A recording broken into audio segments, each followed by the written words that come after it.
Good afternoon. Thank you everyone for coming to session 3, which is going to be focusing on Wikipedia and cultural knowledge production. So I'm Andrea Wallace. I'm at the University of Exeter, and I'm a senior lecturer in law. My research looks at how cultural institutions make their collections available online and some of the really interesting copyright questions that are involved in that, which maybe most people aren't thinking, copyright, what's interesting about that? But we're going to tell you today with our two conveners who are Effie Kapsalis from the Smithsonian and also Scann or Evelyn Heidel with Creative Commons. And before we begin, Gabby's going to give a bit of an introduction around Wikipedia and some of the functions and the systems that will be helpful for you to have a foundation for. Evelyn will then move into her presentation, and Effie will close us off with some of her work at the Smithsonian. So to give you a bit of an introduction, Evelyn Heidel, who is also known widely as Scann, is an open access activist, and she's been leading the Open GLAM movement for the past year and maybe year and a half, much longer, but has been involved in it for much longer than that too. So Open GLAM refers to the movement to support galleries, libraries, archives, and museums in releasing digital collections online through open licenses. She has been instrumental in helping to introduce a critical perspective around this, introducing questions of cultural sensitivity, environmental impact, knowledge equity, and other lenses. And we also have Effie Kapsalis, who is a senior digital program officer at the American History Initiative at the Smithsonian. Effie was instrumental in leading the Smithsonian Open Access Program, which launched just almost a year ago. So we're coming up on the 1-year anniversary. And they released more than 2.8 million high resolution images under the CC0 license to the public domain for public reuse. I think that number has since gone up to more than 3 million. So Effie will give us some insight into that, and then also some of the Smithsonian's initiatives around thinking about how certain systems potentially get replicated in online environments and what we can do to kind of remedy some of that. So I'm going to go ahead and ask Gabby to give us a little bit of an introduction to Wikipedia, and I'll go ahead and mute myself. Great. Thank you, Andrea. So the introduction I'm going to give here is going to be really very general and brief. I'm not going to go into a lot of detail, and I'm not going to use any slides or screenshots. I will, on the session page for this session, put a link to a session that we ran last semester where we went into much more detail on the whole Wikimedia ecosystem. And possibly, so if you're interested in a slightly longer and more coherent version of what I'm saying in the next 3 minutes, that maybe watch the first 15 minutes of that video, and you'll get more detail there. So what I really want to talk about is how the Wikipedia site itself, which I'm sure everybody knows as the open encyclopedia and openly editable encyclopedia on the web. It's the first result in almost any Google search now for any subject. How that links in with the other resources in the Wikimedia world. The main other resources that are of interest to us as academics or as researchers are sites like Wikimedia Commons, which has a lot of images and other kinds of media files under open licenses or out of copyright attached to it. And most of the images and photographs and other works that you'll see on Wikipedia pages will come via the Wikimedia Commons site. There are sites like Wikisource, which are out of copyright source documents, which are often used as background information, as sources, primary sources for a lot of historical and other kinds of information which turn up in Wikipedia pages. There's sites like WikiQuote and various others, but really at the heart of all this is a site called Wikidata, which started out as being an extraction from Wikipedia articles of core information such as personal information, dates of birth, place of birth, that sort of thing, and it's basically turned that into linked open data, which is to say it's expressing explicitly relationships between all the various kinds of entities that are mentioned, cited, described in Wikipedia, and all sorts of other entities that that can be mentioned on the web, even if they're not necessarily in Wikipedia. And that really ties all of these things together. So it's the way that it says in an explicit machine readable way, this person who we've said was, in prose, was born here, died there, worked in such and such university in between, all that sort of thing. It turns those into database links in between those pieces of information. So you can start to extract from that, show me all the people who were born in Oxford, show me all the people who, had a job in such and such a field. These sorts of things can be much more explicitly extracted from that. So all of those parts of the ecosystem now they have a very intimate relationship to one another, and there's all sorts of other parts that I haven't mentioned that are slightly less relevant to us, like wiki travel and so forth, but these can all be edited individually and independently, and those edits obviously will have an impact on the other parts of the ecosystem that link to them. So just a word about editing. That my final point really is that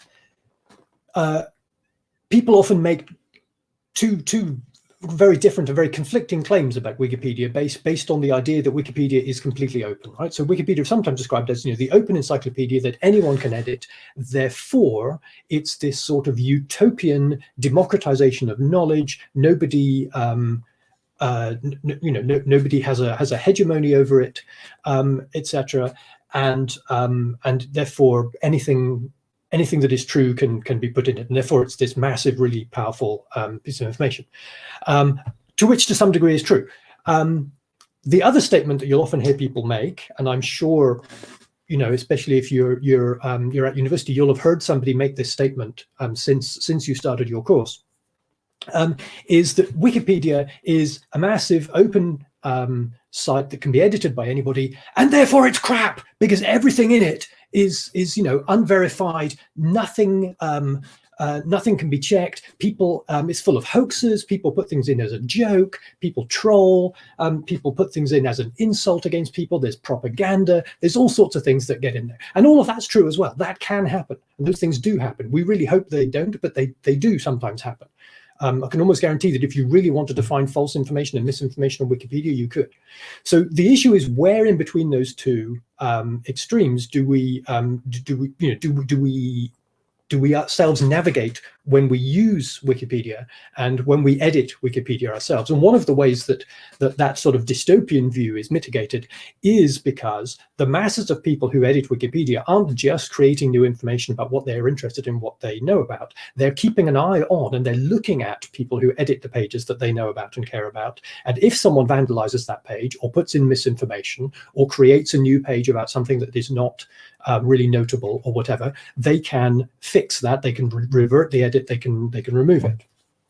Obviously, the utopian view is not entirely convincing either, and that's what we're hearing most about today, because the anybody can edit. Who is anybody? I mean, that's really, I think, what we're going to hear about. But there's a lot of imbalance and a lot of issue with who actually gets to edit. Who are these masses of people? Who gets to make the final decision if two editors disagree on what should be in a page and so forth? So there is all this conflict between that, and that applies to all the parts of the Wikimedia world. What media is allowed to stay in Wikimedia Commons, what data gets corrected or kept in the Wikidata site and so forth. So that I just wanted to sort of give us as a bit of context about how we use Wikipedia, especially as researchers, as people who are knowledge creators and curators, and we ought to care about communicating our knowledge. But these are some of the issues we have to navigate when we're talking about that. So I'll stop there. Hand back to Andrea. Great, thank you, Gabby. So now we'll go to Evelyn, or Scann, who's going to give us a bit of an introduction into some of the power structures, the imbalances, but also the community norms and editorial interventions that occur within Wikipedia to kind of think about some of the things that Gabby was discussing. So Scann, I'll pass it off to you. Yeah. Well, first, thanks for inviting me. And I think that was a great introduction to some of the issues that I'll be talking about in my presentation, and then hopefully some of the things that Effie will be touching up on her presentation. So this is kind of a nice match. So the name of my presentation is "What Does Open Mean in the Face of Inequity and Inequality?" And it's kind of a little bit of an exploration about what happens when you are not necessarily a white male English-speaking person trying to navigate the internet and also trying to find information about yourself in the internet. And so what I want to propose to you, the people that is like on the other side of the screen, hopefully listening to this, is let's try to change shoes a little bit now that everyone is at home. It's actually a good exercise, so you can actually like take off your shoes, or if you don't have any shoes, then be comfortable with the rug and the soil that you have underneath your feet, and try to put yourself in a moment in a different set of shoes. So have you ever tried to search something on the internet as a Black woman? And have you ever questioned yourself, what would you find if you were a person that is Black, that is looking for information on the internet about herself or yourself? Have you ever tried to search the internet as a minority language speaker? And what sort of information or sources would you find when looking for information on the internet? What types of things would you find or wouldn't find as a minority language speaker? And have you ever sort of questioned what happens when you might come from a culture that has a very strong oral tradition and you're trying to search something on the internet about yourself? And what happens then? Do you find the information that you're searching for? Do you find the right sources, or you don't find them at all? Often what happens is this, right? It's a 404, a file not found, or information not found, or you face a lot of challenges to actually get to the information that you want to have about yourself. And in a way, these like small stories about searching on the internet as the other are also feeding to a larger picture about the uneven resemblance of the internet, about the way in which the internet is also making some of these inequalities grow larger rather than grow smaller. And there are some data that sort of show us this, and particularly around Wikipedia. So we know as a fact that 20% of the world edits 80% of the content in Wikipedia. Sorry about that one. That's my the attack of the Spanish going on there. I know that the sentence didn't go through exactly as intended, but basically 20% of the world is responsible for 80% of the content in Wikipedia. Of that 20%, we know that these editors comes primarily from Europe and North America. So that's kind of the demographics of the editors. Only 1 in 10 of editors self-identify as female. At least this data is a little bit old. I think it's from 2015 or so. We don't have more recent data. And in a way, the fact that we don't have this more recent data also tells you something about where some of the priorities might be as the whole overall community, and what also the community is trying to do to change some of these things. And what we also know is that 80% of the articles mainly focus on Europe and North America. And another interesting fact is that of the articles that are not focused on Europe and North America are nevertheless being written by people that comes from Europe and North America. So even information about the Global South is being written by someone that is in the Global North. And this sort of like bears the question, right? Isn't Wikipedia the sum of all knowledge, the encyclopedia that everyone kind of did? And why is this happening if these two statements are true, right? But then again, there are some questions around what knowledge, what is knowledge, whose knowledge, and of course, in which format that knowledge is being presented to. And those three questions kind of give us a bit of an introduction of why this is happening on Wikipedia. So Wikipedia is not like this sort of entity that exists outside the space or the context, right? And just to give you like a brief overview, what we do know, for example, is that there are 130 million books in 480 languages. And of those books, for example, only 20% are really in the public domain, which means that they are free from every copyright restrictions. Of those books, only 10 or 15% are in print. And so even less are in digital. So that's kind of one of the big challenges. Like one of our most sort of traditional ways or formats of delivering knowledge is actually not very present on the internet. And of course, like just to give a kind of a sense of what does it mean that we have 130 million books in 48 languages, we know that we have around 7,000 languages in the world. So what we are like already representing in our print culture is only a fraction of what actually exists out there in the world. And and there's like sort of this pattern that repeats itself, right? In the sense that it's not only that Wikipedia is sort of like existing out there in the void, it's a general context that sort of resembles a little bit of a pattern. And this is something that Andrea has been working on. It's the survey of GLAM open access policies and practices that looks into which cultural heritage institutions around the world have some type of open access policy. And this is the map that is the result of this survey that Andrea and Douglas McCarthy have been putting together.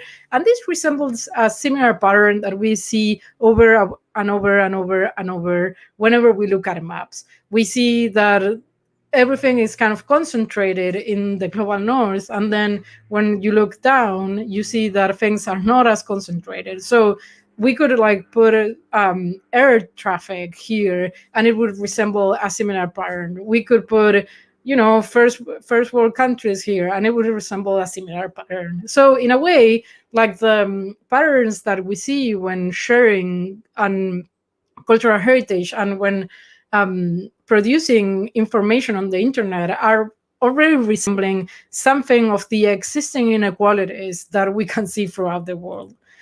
And so this is kind of like the sum of all these things, right?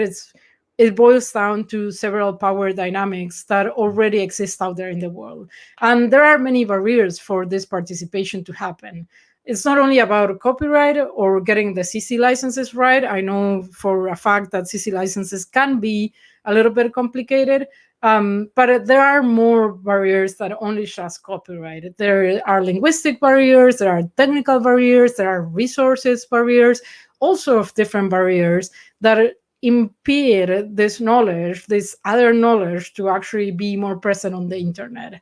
And this is kind of like the other like side of the coin, which is like there are two versions of digitization. It's not as straightforward as one might think. It's not that, well, then what we have to do is like give resources for like cultural heritage institutions in the global south, and then everything is going to be solved. Because the part of the problem is that we keep on like cultural heritage sort of like keeps on moving the goalpost over and over. And so these are like the two versions that we can see. On one hand, you can see this very precise under the very specialized microscope for digitizing a very canonized artwork in Europe. And on the other hand, you can see a picture of what it actually looks like to do a digitization in a library in Argentina, in this case, because of course, like this is a photo that I took. But you see that like we're using basically a wood frame for digitizing books. And so that sort of like contrast kind of tells you an idea of some of the challenges that we face whenever we are talking about like digital and what digital means, and what are some of the barriers and challenges that people might face to find their own cultural heritage on the internet. And so then the question is Wikipedia to blame about this imbalance, or it's actually operating in a very complex context that is already like unequal? And so to answer this question, you sort of can choose your own adventure. And I'm going to offer arguments for both the yes and the no. So for the yes, like one could ask yourself, who gets to edit? What are the rules that exist for contributing? Who decides those rules? And who gets to be part of the community? Who gets to be part of the community is also very strictly tied to who decides resource allocation. Because of course, like as you know, the Wikipedia and all its sister projects are also maintained by the Wikimedia Foundation. And the Wikimedia Foundation maintains itself by donations. And so who decides where that money goes is also kind of an interesting question in terms of like, is this actually promoting equity, or is actually reinforcing some of these unequal structures of power? And whenever we're asking ourselves like who gets to edit, it's also a question about who has the time to edit, who actually can sit in his or her computer, provided that he or she has a computer, to put that information out there. Because there are a lot of like sort of assumptions around who can actually get to edit that are not necessarily always clear. So if you don't have access to the internet, then you cannot edit. If you don't have access to even a computer or a mobile device, then you do not get to edit. If you don't have free or spare time because you are too busy having two jobs to make the minimum wage, then you don't get to edit. If you have to take care of others, then you don't get to edit. And those questions are kind of important to sort of like say, well, can we create conditions for these people to actually be able to represent some of their knowledge on the internet? And then for the no, like what happens, right? Like then if we say no, Wikipedia is not to blame, there are some things that we can look at and be like, yeah, there's actually something there going on that it is worth sort of like keep on supporting the project and promoting the project. And like these questions are obvious, like how often do we question other sources of knowledge? So how often do we question, for example, printed books? How often do we question the Britannica Encyclopedia? How often do we question any other source that is also coming from a place of power and inequality? And we don't do that often. And so the fact that this this encyclopedia is open for being questioned is also a very interesting phenomena to sort of look deeper into how the project can actually help with solving some of the existing inequalities. And of course, people do feel empowered to edit. They do feel empowered to edit, and they feel empowered when they edit. And I think this is like a key message. And I'm going to show you an example of that right after I finish with this last point. That is that the rule is that there are no firm rules. This is like kind of one of the mottos of Wikipedia. Myself as a feminist find this a little bit problematic because I know that there are a lot of like implicit rules that happen here and there. But the whole idea is that you actually get the chance to question some of these rules. You actually get the chance to discuss some of these norms that are going here and there. And as an example, I want to sort of like point this out, right? That of course, like knowledge is not neutral. And this is something that we finally need to come to terms with this notion. And I think this has been a challenge for the open community to sort of agree that this is exactly the case, that knowledge is not neutral. It's not neutral in the way in which it's being produced, who gets to produce it, etc. And this is like a very interesting example. So this photo is from some climate summit that was happening, and they took this picture, and Vanessa Nakate, who is a lady from Uganda, she's a climate activist from Uganda, she got cropped out of the photo in a lot of major news outlet. And this is an article that appeared on The Guardian, and this sort of like the fact that this happened actually sort of sparked a lot of movement inside Wikipedia to actually get her biography on Wikipedia. So as a result of the major media trying to erase this woman from the picture, what we ended up having were like 10 entries of Vanessa Nakate in Wikipedia, like 10 entries in different language Wikipedia. So we have one in English, of course, we have one in Spanish, in French, in Italian, etc., etc., etc. So sort of this like kind of counteract, like a reactive movement gave the opportunity for several editors to say, okay, so then we need to have this person in the encyclopedia because she's like relevant. And the fact that this happened shows us like how relevant it is that we actually give space to other voices. And kind of like, and I think that this conflict shows something interesting. And this is something that Bell Hooks says on her book, Teaching to Transgress, that knowledge is foreign in situations of social antagonism. And this is also true for Wikipedia, right? Like there's conflict around knowledge, there's conflict around who gets to be there and what it gets to be there, and this is how knowledge is actually created. And I think that there are a lot of like interesting things to explore, right? Who is actually disputing some of the issues that I presented in previous slides, right? So what is happening right now is that we are sort of seeing that this whole notion of open and the whole notions of free software and free as in free beer and all that is kind of changing, and it has been changing, and it has been questioned, and it's being questioned a lot, in part because again, knowledge is not neutral, and you sort of need to see some of these issues. And what I think that kind of the movement is moving towards is more around like knowledge activism.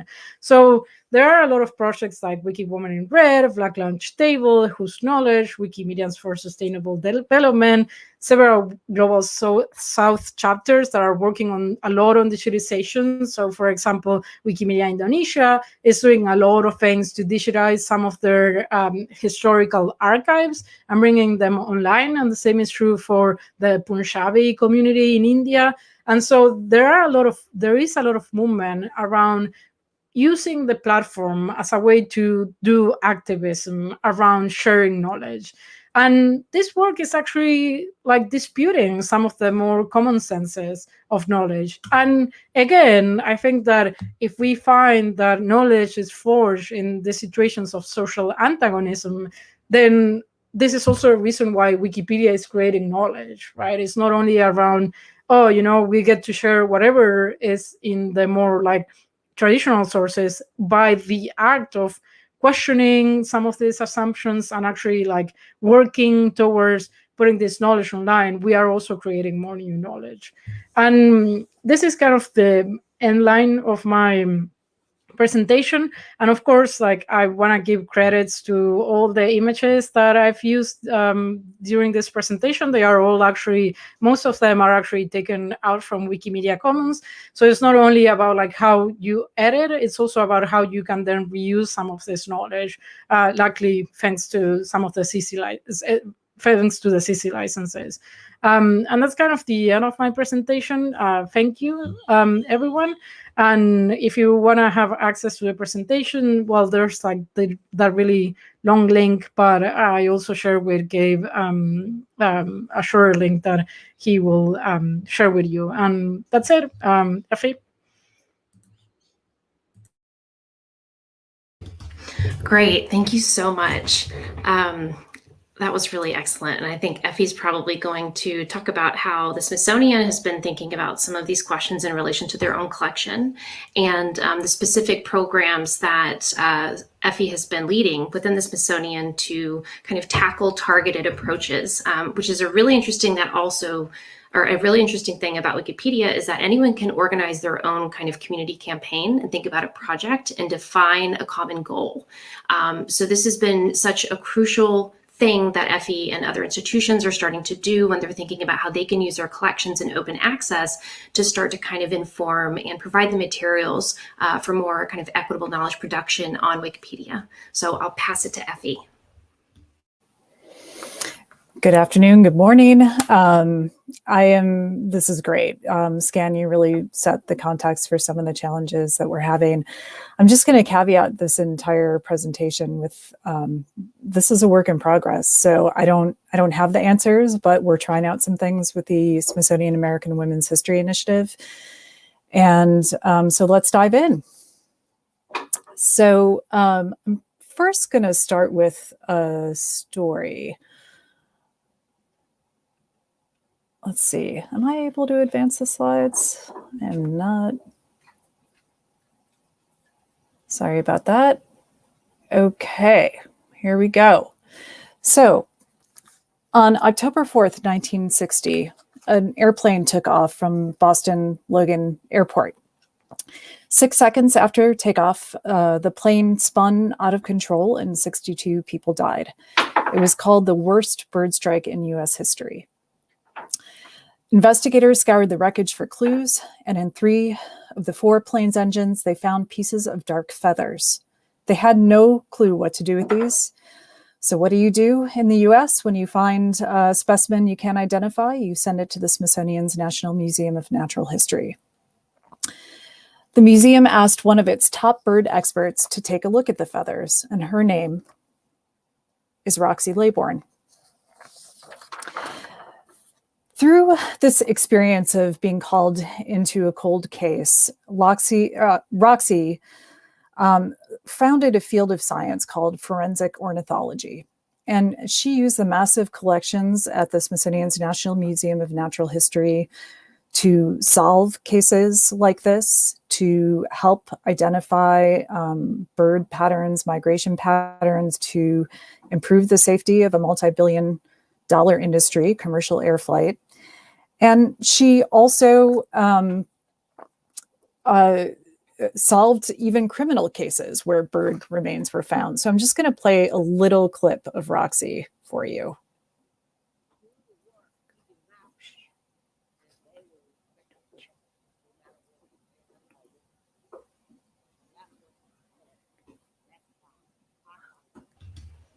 I'm not sure we can hear it. Is there a way to turn up your volume, Effie? I'm sorry about that. Okay. So Roxy was basically saying how her advice was share your knowledge and keep your mouth shut. And that's how you get along in a man's world. And she says it in this drawl of Southern US that is just so beautiful.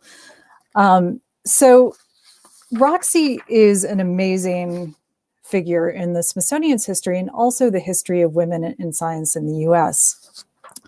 And when I first came on to the Smithsonian's archives, which keeps the history of Smithsonian employees and its 19 museums and 9 research centers, Roxy was a single line in a finding aid. And there was really little to identify her contributions to the world of science. So we started some campaigns, Women in Science Wednesday, where we started to highlight some of the amazing women in our own history. And this took a fair amount of digging and human labor in the archives of compiling records and understanding what their contributions were over time. Pretty soon we were writing blog posts, and little did we know that these blog posts would become secondary resources for Wikipedia. So we started to invite Wikipedians in to share our resources around a variety of topics. And if you Google Roxy Colley-Laybourne today, you get her open access images, you get her biography, which we didn't even have on our own website, and you get a lot of great machine readable information about her. So one of the things, fast forward to the American Women's History Initiative, where we are seeking to make the history of women in the US more known and empowering for generations today. One of the founding studies that was conducted before the Women's Initiative kicked off was looking at the US K-12 standards for education.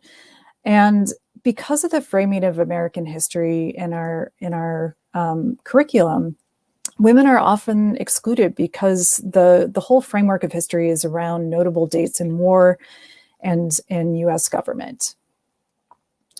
And if you look at the breakdown of the 178 women who do appear, and these vary widely depending on the state, so there's not even consistency across the US, 63% of the women are Caucasian or white, 25% are African American, 8% are Latina American, and 4% are Native American or Pacific Islander.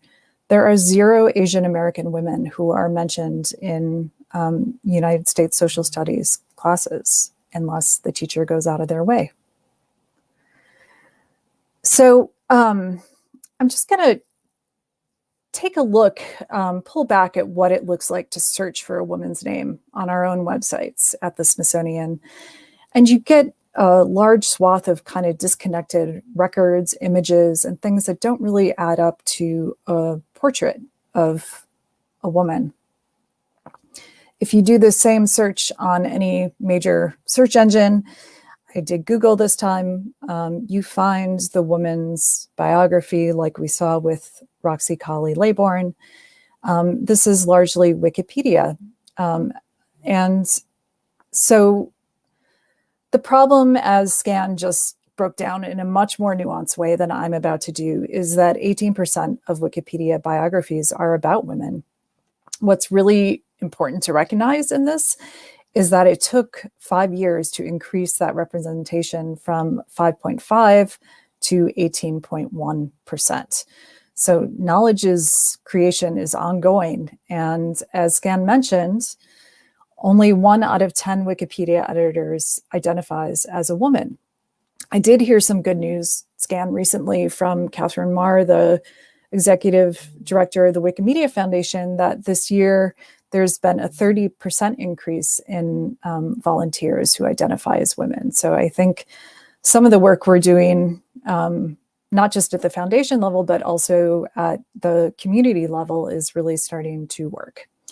Now, this can go wrong. So the Smithsonian has been hosting Wikipedians in residence off and on for several years now. And one of the editathons I helped organize was on women of color across our different repositories. This was right before our National Museum of African American History and Culture opened in the last year of President Obama's term. And one of our staff joined the editathon and used some of the records for this new museum to write an article about Lois Lane, who is founder of the Black Fashion Museum in Harlem. Now, she was a new editor and nominated or submitted her article for review before publishing, and it was deemed as not notable. Because guess what? Women of color have less resources in our repositories in cultural heritage. So I already hinted a little bit at what we're trying to do with the American Women's History Initiative, and I'll go through what we're trying out today. So from the digital side of things, which I lead, we're looking at combining roles for digital curators who are working in our repositories and creating machine recognizable records about women across our different platforms. We are looking at data science to understand representation across our 16 million records that are online, and also to apply terms so these records can be more discoverable by the Googles and on our own platforms. And then crowdsourcing is a third component of this. Based on our early experience, we knew that if we brought people in to the Smithsonian and treated them as partners in co-creating knowledge with us, that more of our resources would get out. So we have a dedicated Wikipedian in residence for gender equity. And her name is Kelly Doyle. She is working on diversifying our tasks for contributors to lower the barriers to participation. I remember when I started in Wikipedia, I was really daunted by this clunky system, and it's really vastly improved, but still we need ways that people can do this in their side time, as Scann notes, that is not ample, especially during a global pandemic. We need to diversify our volunteers. So just an example of that is for an upcoming editathon we're having in April on Native American women. We're working with students at tribal colleges across the US to help us write their own history, which is very empowering. We are also testing out different micro-crowdsourcing tasks and this virtual medium to see how we can just make bite-sized engagement. So in the last year, I'm just summarizing what one person has done, which has been remarkable. We have hosted 12 editathons and 4 training sessions for staff. We have worked with some global partners who focus on gender, as well as some of our local partners at the Library of Congress and the US National Archives.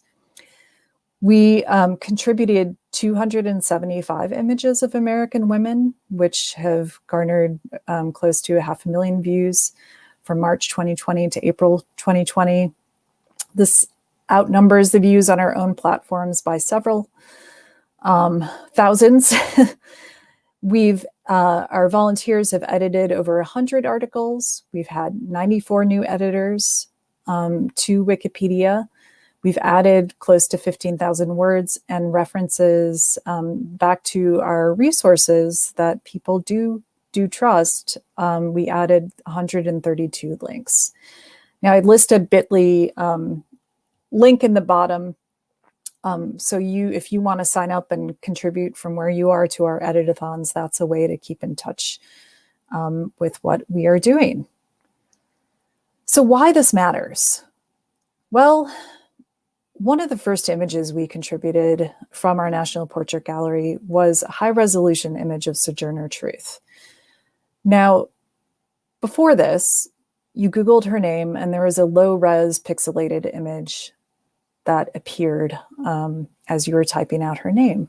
Now you can see her. You can also see the frame around her image, which contains critical information about the image she was trying to create for herself with this carte de visite. And she is present. She is now online in a way that people can really dig into her visual image and also information about her. So what we're trying out this year is working more directly with Wikidata around a list that was actually crowdsourced across the Smithsonian. So, and this gets back to the problem around the biases in our own archives. We are a fairly old institution for America. We're 175 years old. And what we took in as notable has changed over time. So like Scann says, largely the things that are out of copyright are the older things where there are less women, less people of color from diverse backgrounds in these records. So our digital curator who's studying the history of women in science has compiled a list that was originally created by botanist Vicky Funk. She reached out to her wide network across the Smithsonian's 6,000 employees and 6,000 volunteers and fellows to ask who were the first women in various scientific disciplines, from astronomy to zoology. And she had a spreadsheet of over 100 names. Today, our digital curator has grown this to over 500 names. And what you see is a really simple spreadsheet of structured data.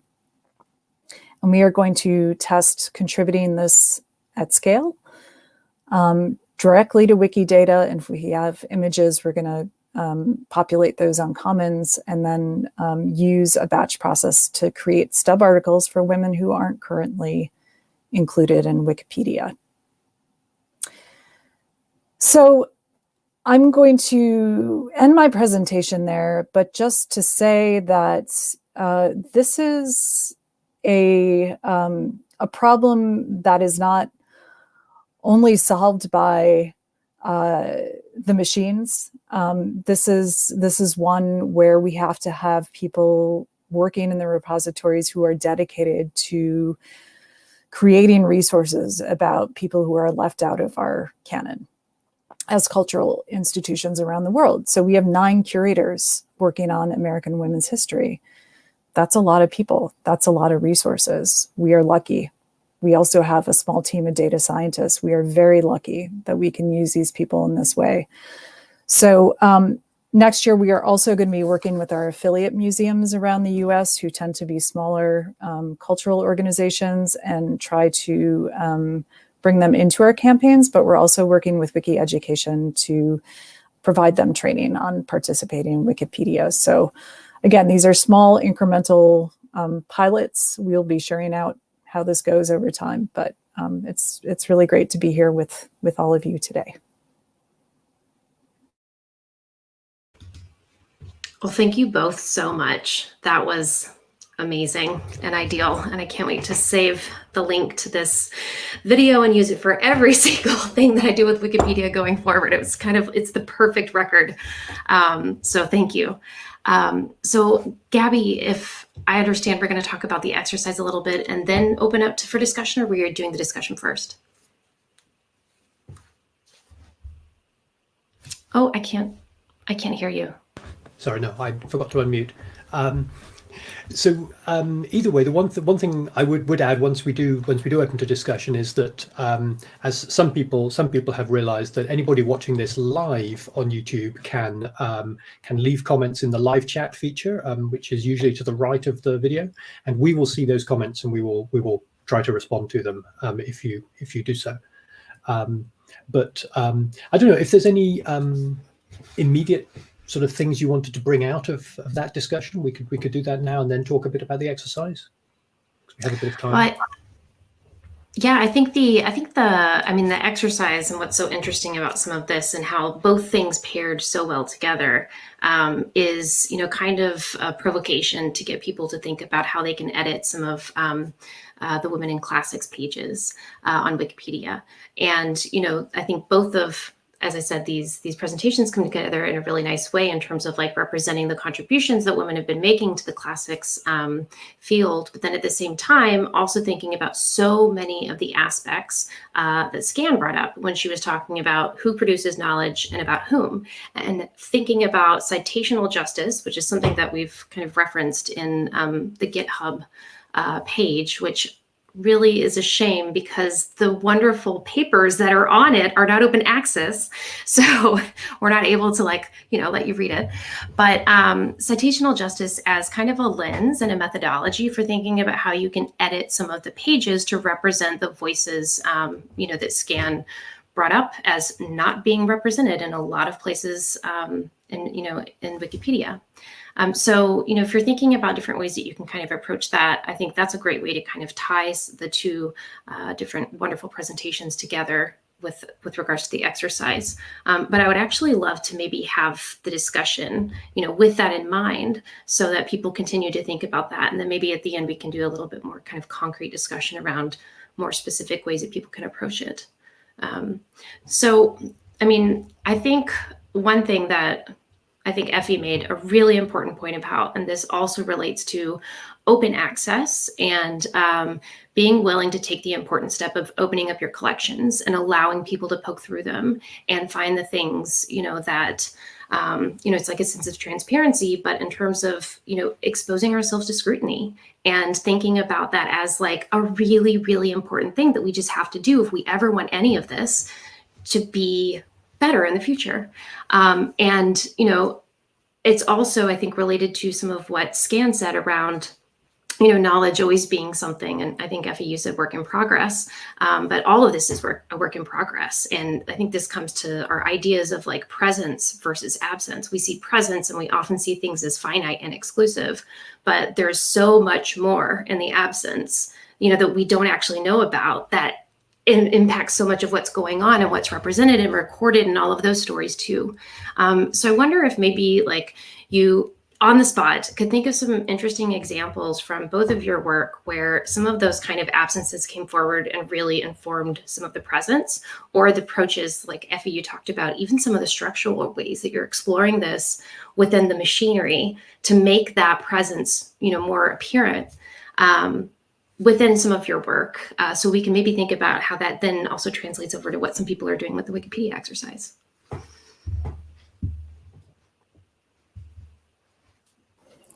I'll jump in. So actually, I just got off a call before this where we're talking about how we can make constituents, people, more apparent in our collections record ecosystem, because we have 5 major collections management systems with different data structures at play at the Smithsonian, because we have that multidisciplinary scope. So, we are going to be investing in our encoded archival contextual records this year, and also trying to link up identifiers that Wikidata is so great at collecting, because there are all these different cultural identifiers that vary depending on the country. We also have some of our own, of course. So Wikidata is becoming that one-stop shop for you ingest your identifiers, you get those, Library of Congress in the US has ingested their identifiers. So it does like go to that very rudimentary level of data description, having the people that can go in and describe it, agreeing on terms to describe, and those have to be living documents because terms change. Like in the 2 years that I've been working on women's history, terms have changed dramatically. So this is not a static activity either. So it's going to take, careful consideration about how we organize and resource it in our complex ecosystem.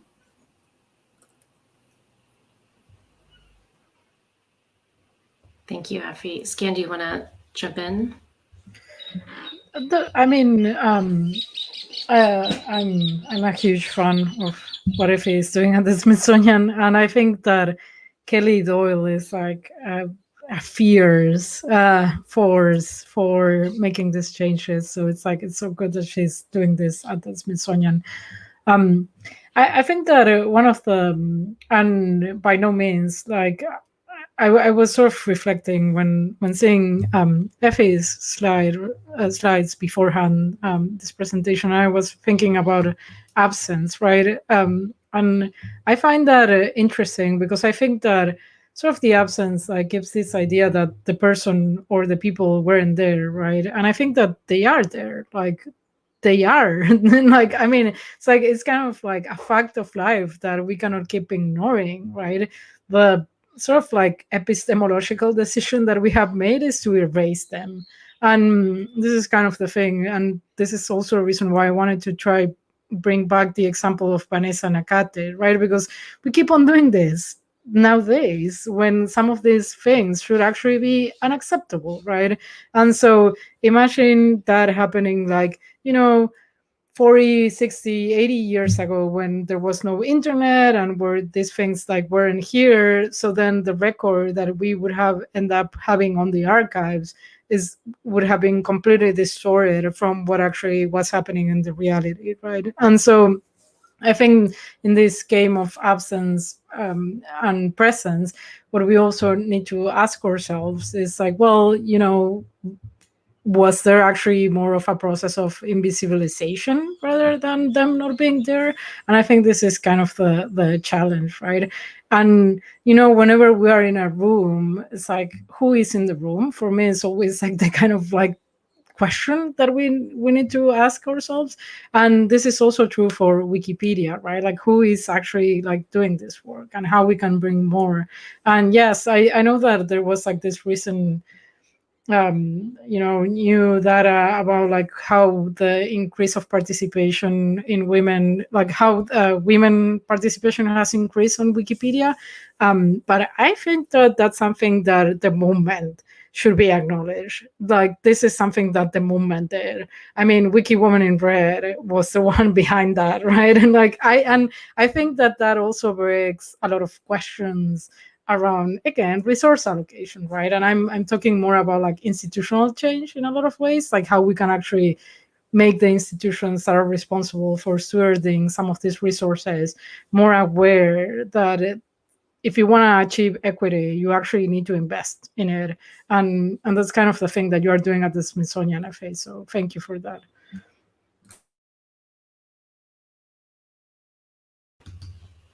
Yeah, those are huge points that don't get said enough. And I think, you know, there's another really interesting aspect about all of this, and I think it relates to, you know, what Effie has been saying about everything being a work in progress, and also opening up ourselves to scrutiny and being vulnerable as we're thinking these things through, because there's so many like really important lessons and knowledge exchange that happens in that process that helps us do them better if we do them in an open and transparent way.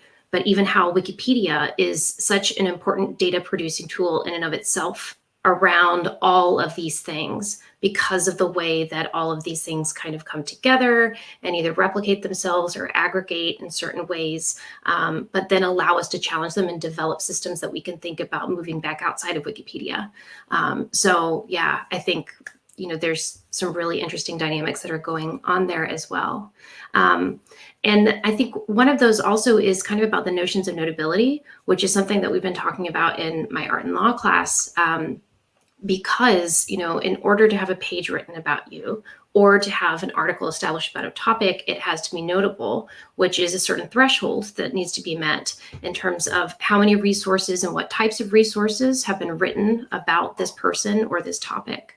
And when you think about the history of knowledge production and how that then creates a more kind of narrow and exclusive idea about what is notable and worth writing and researching and even publishing, we start to then think about those in an interesting way, which is why then opening up collections where there are primary resources available that can then inform, you know, Wikipedia is just huge. So I do see that there's a couple of questions, and I actually want to turn to those, which is great. Susanna says, what kind of strategies do you have in place for revisiting archival descriptions at the Smithsonian, or what would the ideal processes look like? Yeah, so what I'm starting right now is we're coming together across the interdisciplinary repositories to decide on what our values and what our workflows and terms will be, right? So that's the starting place, and then, you know, we are looking at the challenge of scale, because so much, you know, I think about Catherine Lawther in the UK. She's does a lot around gender and museum practices and collection description. And, you know, the job of a cataloger is never finished. And there is this expectation that it's in some time you will be finished, but it is never finished. So are there interventions that we can use in terms of machine learning to apply some of our terms at scale? And there probably is some ways to incorporate the crowd in some of that work. So we'll have to figure that out over time. But again, it really comes down to the people who know the topic, who can go in and kind of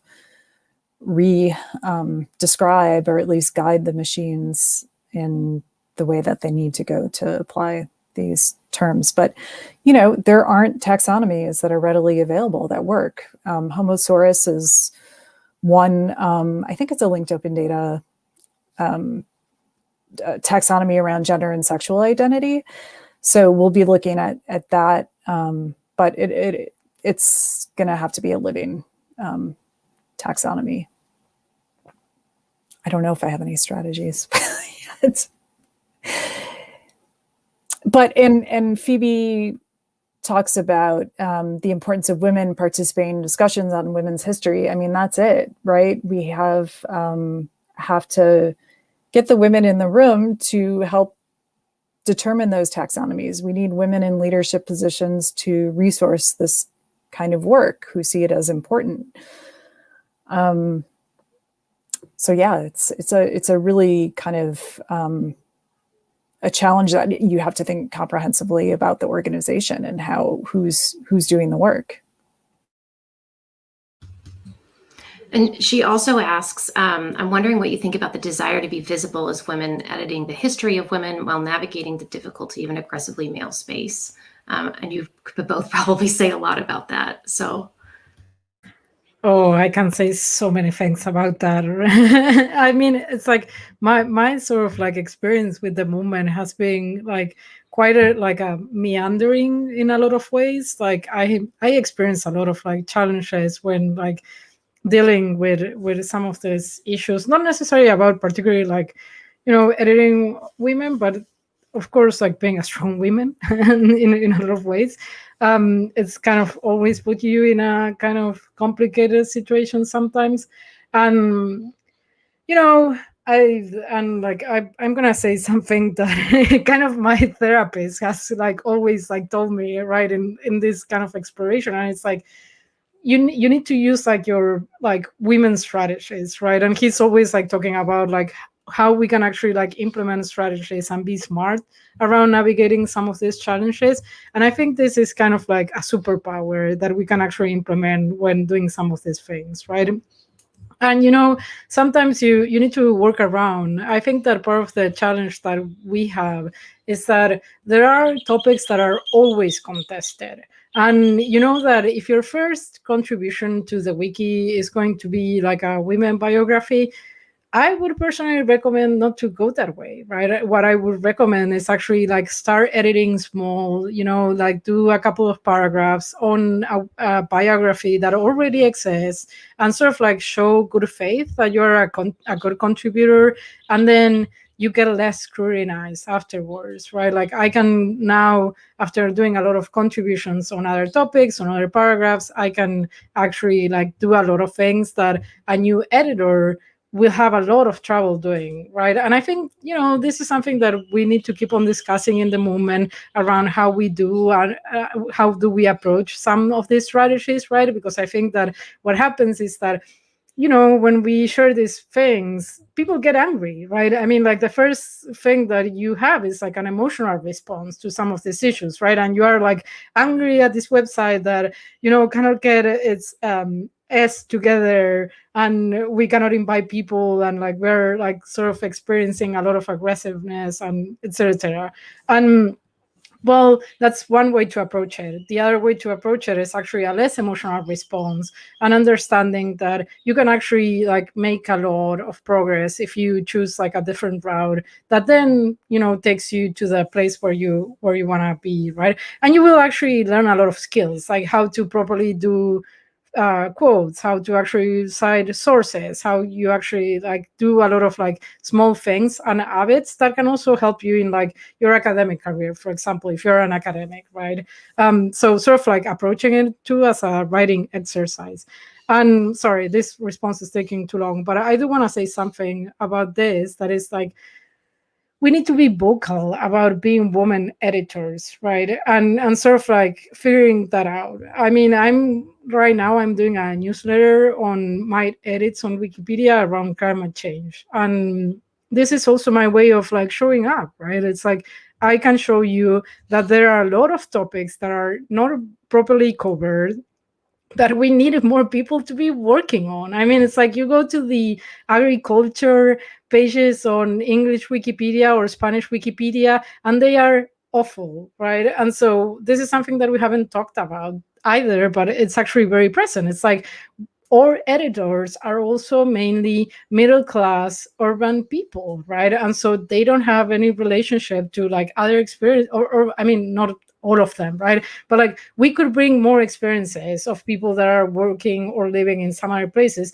that they need this information. I mean, it's like, this is kind of the thing, right? It's like, of course we want more of the women in classics, but there are also other topics that we need to be editing on that are crucial and fundamental, and being vocal about those things.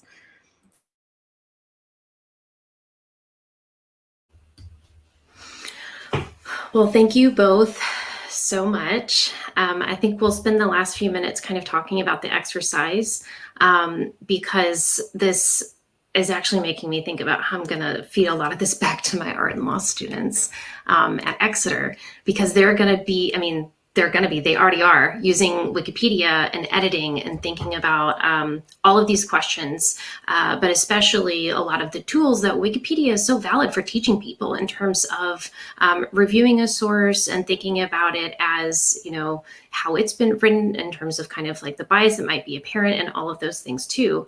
And to go back to what Gabrielle said at the very, very beginning, when we're thinking about the bad rep that Wikipedia gets, I think often, especially in academia, there's an assumption that what's happening on Wikipedia is not, it's not good knowledge, right? It's not, there are people who have been writing about this and that's who should be doing this. And it's like, well, no one's doing original writing on Wikipedia. Like that's one of the first rules. They're taking what's there and dropping it in and summarizing in a way that's why Wikipedia people are called editors, rather than authors, right? And I think that's also like a really interesting dynamic, because there are people behind the scenes who are checking these things to make sure that they're verifiable, and even sometimes that the source is saying what you say that it does. And all of this then feeds back into better practices in a way that just doesn't get as much attention as I wish that it did. So when I told, everyone in kind of the law school, I'm using Wikipedia, people were like, what? So it's going to be really exciting. But so let's take a look at the exercise, Gabby, and if you want to unmute and kind of summarize some of this too, because there's so many different approaches that everyone could take. We could think about the stub categories and the redlining.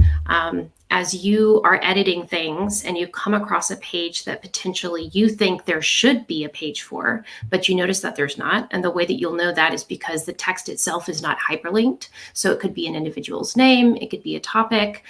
You can edit and drop in the square brackets around it, and then that will redline it, which is where the Women in Red campaign starts to kind of, we get it. So you can add that, in a way that people start to then see, and it's more visible about what's missing and other ways that they can contribute articles as well. But you can also kind of just start by finding an article that already exists and trying to build in some other context or critical engagement, especially by insider voices or communities that you notice are missing from the footnotes. So I'll pass it off to Gabby if he wants to add anything else to that. So, I'd like to say a few words about how you might choose what content to work on. Obviously, we're thinking a lot in this session about missing or invisible characters and viewpoints from those pages, but likewise, the people watching this video, whether live or who might be watching this a year later, and welcome, we're delighted you are watching it if that's the case.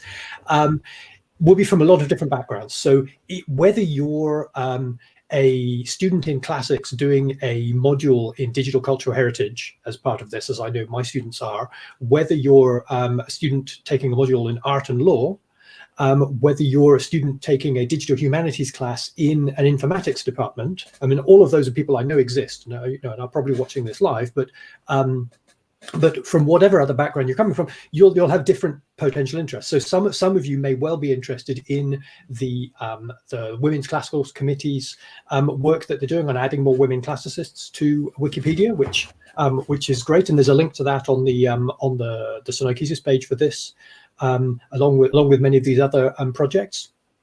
I'll note, by the way, that if anybody, if you're watching this video that you found on YouTube and you don't know what Sunoikisis is, there's a link to a session page below the video, which gives much more information, readings, suggested exercise, other references. There's links to both Effie's and Evelyn's slides, and most of the projects that we've mentioned so far in this session will be linked in there.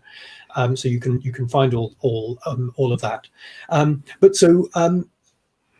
As Andrea said, probably the idea at this point is to find pages on topics that interest you, and whether that is a topic that is specifically about missing or underrepresented personalities or subjects, or whether it's just you happen to be interested in ancient philosophy or whatever else. Find pages that you're interested in, about, and in the first instance, I'm assuming if this is your first Wikipedia edit, don't create a completely new page on a completely new topic and whatever. So find a page that you're interested in and about, and see how that can be enhanced. See what's missing. Especially if the page you're looking at is what Wikipedia calls a stub page. These are pages where someone has created the page and there's a bare minimum of information in there, just enough for the page not to be deleted. But it clearly needs a lot more work, and there's hundreds and hundreds of such pages on any given subject, and we've linked to some of those on the session page.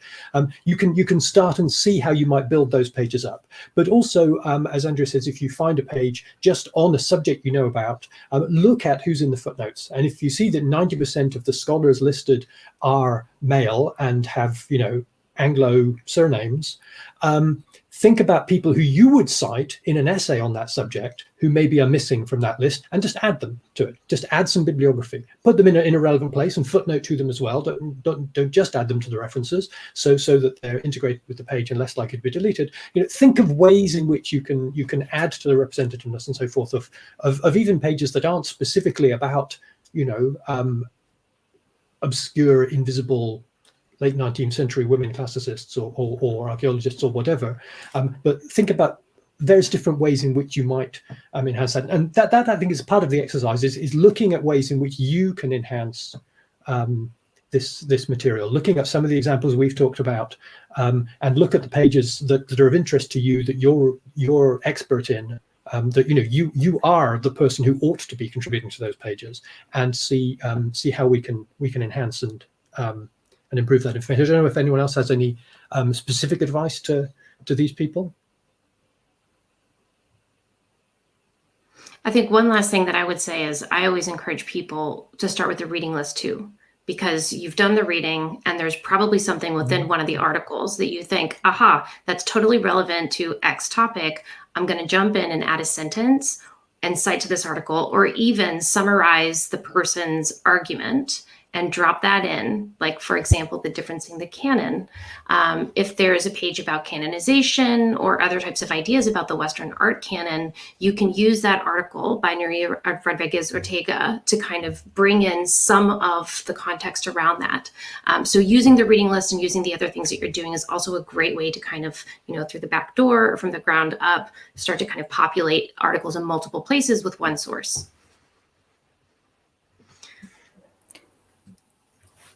Oh, I think Evelyn was going to go. I would information boxes, those just the facts, ma'am, summaries of people are great places. If you have a good source for where the person was born or what university they attended, things like that, that's an easy one to do. Yeah, also sort of consider that Wikipedia is kind of like, a more sophisticated note-taking way too. So something that is actually very useful is summarizing, for example, the content of a paper that you have read, and that you can include in a page where like there's information missing about something. And of course, like, you need to be careful of like not infringing copyright when you do that. But you're all smart students, and that's part of the thing that you have to do as part of your coursework, like summarizing papers, that's actually something super useful. And I think that you've given great instructions. I mean, that's kind of the way that I would go, right? Like, don't try to create new things right away. And actually, sort of like, in doing that, also spend some time reading the structure of the articles. That's actually super useful. So biographies, for example, they tend to have all the same structure, right? So it's like early life, career, relevant works. If it's like someone that has been publishing written things, and so when you are in doubt of like the structure that a certain article should follow, like try to read the underlying structure around the article. So my recommendation is also spend some time reading Wikipedia, in the sense of like figuring out all the different elements that come together, like the lead, right? And there are great pages, help pages on these topics that you could go into and kind of understanding, okay, is this lead properly written, or is there something that I could actually do to improve it? And, most folks that are searching for information on Wikipedia will only read the lead section. So that's something that you want to make sure that actually represents properly the topic. And then, of course, like underneath the lead, there's a lot of information, but like that's something that the more specialist people might be looking at, right? So understanding that underlying structure is also important, like how to read a Wikipedia article. Yeah, and in terms of copying structure and being, following patterns from other pages, to go back to Effie's example of using the info box, if I see a page for a person who has no info box, I don't remember offhand exactly how to structure the info box. I go to a page of another academic or another person in the same field as that person, copy the info box and just change all the content, delete the bits or remove the content from the bits that I don't have the information from, and you can get that content from there. And when making that sort of change, when you're adding references, making minor sort of things, they say, the golden rule of, don't put something up, about your supervisor or your partner or whatever. I think if you're correcting someone's date of birth, it doesn't matter who it is, don't create the Wikipedia page for yourself, even if you should have one, or for your partner or whatever. But otherwise, when we're adding small information, especially in an academic context, I think conflict of interest tends not to be such an issue as some people make it out to be.